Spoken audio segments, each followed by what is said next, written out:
This Raw Vision video is brought to you by Metro Solar, proud partner of the Richmond Football Club. Well, Dave, I guess in most circumstances you don't mind when an opposition's best player's out, but given the circumstance on Sunday, you're sort of desperately hoping Nick's okay. Yeah, we are. Look, it's obviously a special game for the Riewoldt family, and I think the football community comes as one for these sort of causes.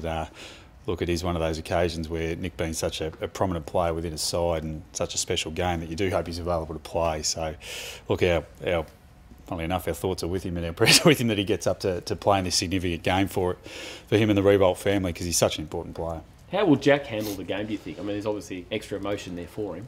Yeah, I think he'll handle it okay. He's obviously, the Riewoldt family overall have been through a torrid time, really, with the passing of Maddie over a course of, I think the journey was about 3 to 4 years. It might have even been a little bit longer. So, Jack, to his credit, has dealt with it well. Last year when Maddie, fought bravely for a period of time, he was pretty strong and resilient there, and we expect the same Jack to front up this week, although it will be, there's no doubt, an emotional game for him. He has played well against the Saints in the past. He's kicked a few bags of six. Seems to be one game where he does play closer to goal. Will that happen again on Sunday? Yeah, it depends matchup-wise what happens. We've got a number of players that will rotate through forward at various stages depending what the opposition give us. So he'll be down there at stages, but probably the good thing about his ability to play further up the ground is he can set up goals as well. So that's obviously important for us for us continuing in the direction we want to go.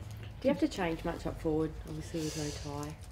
Yeah, Ty and Shane. So, both been very good contributors over the last probably months, really, and Ty through suspension and Shane through the broken leg. So there's going to be some changes to our forward line. How we go about that, we've got a number of players that are putting up their hands, but Ben Griffiths won't be available to play this week. So, but Ivan will obviously come back in. So we've got some selection dilemmas ahead, but we've certainly got some players at VFL level that are playing well enough and kicking goals. So yeah, it's going to be a good selection committee this afternoon. So does Sean Hansen obviously come out of the side?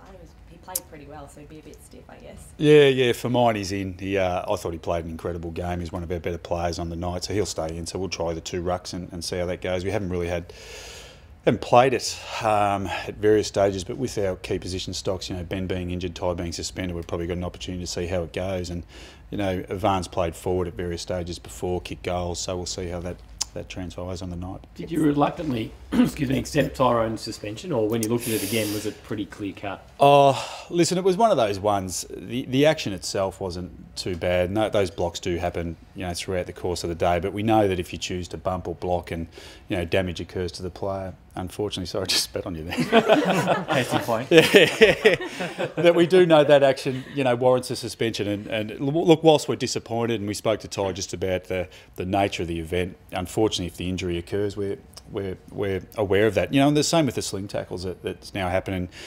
Credit to Mark Evans for saying that we made a mistake on that one, because we do know that if you sling and the player gets hurt or you lift off the ground and the player gets injured, we probably know the response is going to be suspension. MRP don't like spitting either. Yeah. 1500. How big a blow though for Tyrone? He's been in a good run of form. It must be very frustrating for him. Oh, it is. Look, we love the way that Ty plays close to the line. Unfortunately, he's going to step over it every now and then, but we enjoy the fact that he plays a physical, aggressive brand of footy. It's when he plays his best football, and we probably take the risk that at stages he will go over that line. We'd love him to be just a little bit under, but the fact of the matter is those sort of players, the closer they are, the better they play.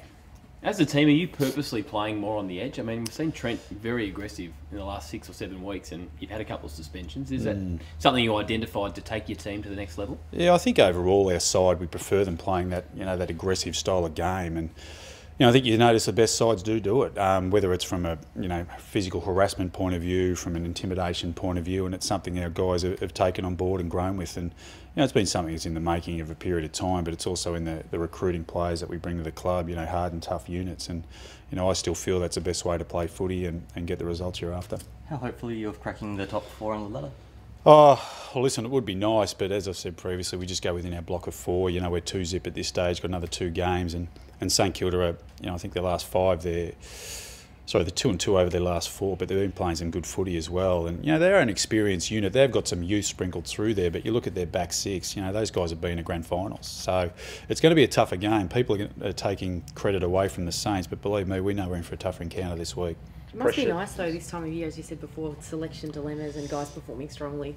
in the VFL. You obviously don't want to look too far ahead, but Yeah. it's a nice spot to be in. It is, and the great thing about it, Reece Conker plays his first game for, I think, 21 weeks, which is a long time. Corey Ellis is back playing this week. Jason Kitstadian is back. So we're starting to get some players, back through our VFL side, which we feel will help us come the back end of the year. So we've probably, probably got 4 guys out of our side at the moment that we'd love to have back in, and then the addition of Conker will certainly help. And we've got some players at VFL level, like we said, playing some really good footy also. So we're in a reasonable spot, although we'd still love some players back in our side at the moment. How many weeks do you think Conker will need in the VFL?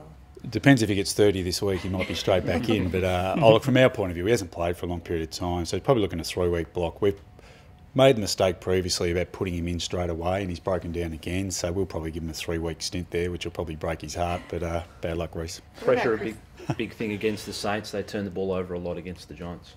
Yeah, they did, but on the offset, they're AFL 1 for scoring off turnover as well, so we've got to be careful of the ball also. They're smaller brigade, Loney, Sinclair, Schneider, and even their talls, Bruce, they all chase and harass really well, and so they force turnovers also. So from our point of view, we've got to make sure we're careful with the ball and get the ball out of defensive 50 pretty quick. But look, any side will turn the ball over if the pressure's good enough, and we're hoping to bring that to the opposition this week. Do you feel if you don't play better than you have the last 2 weeks, you won't get the points on Sunday? Yeah, absolutely. We think we've been playing poor.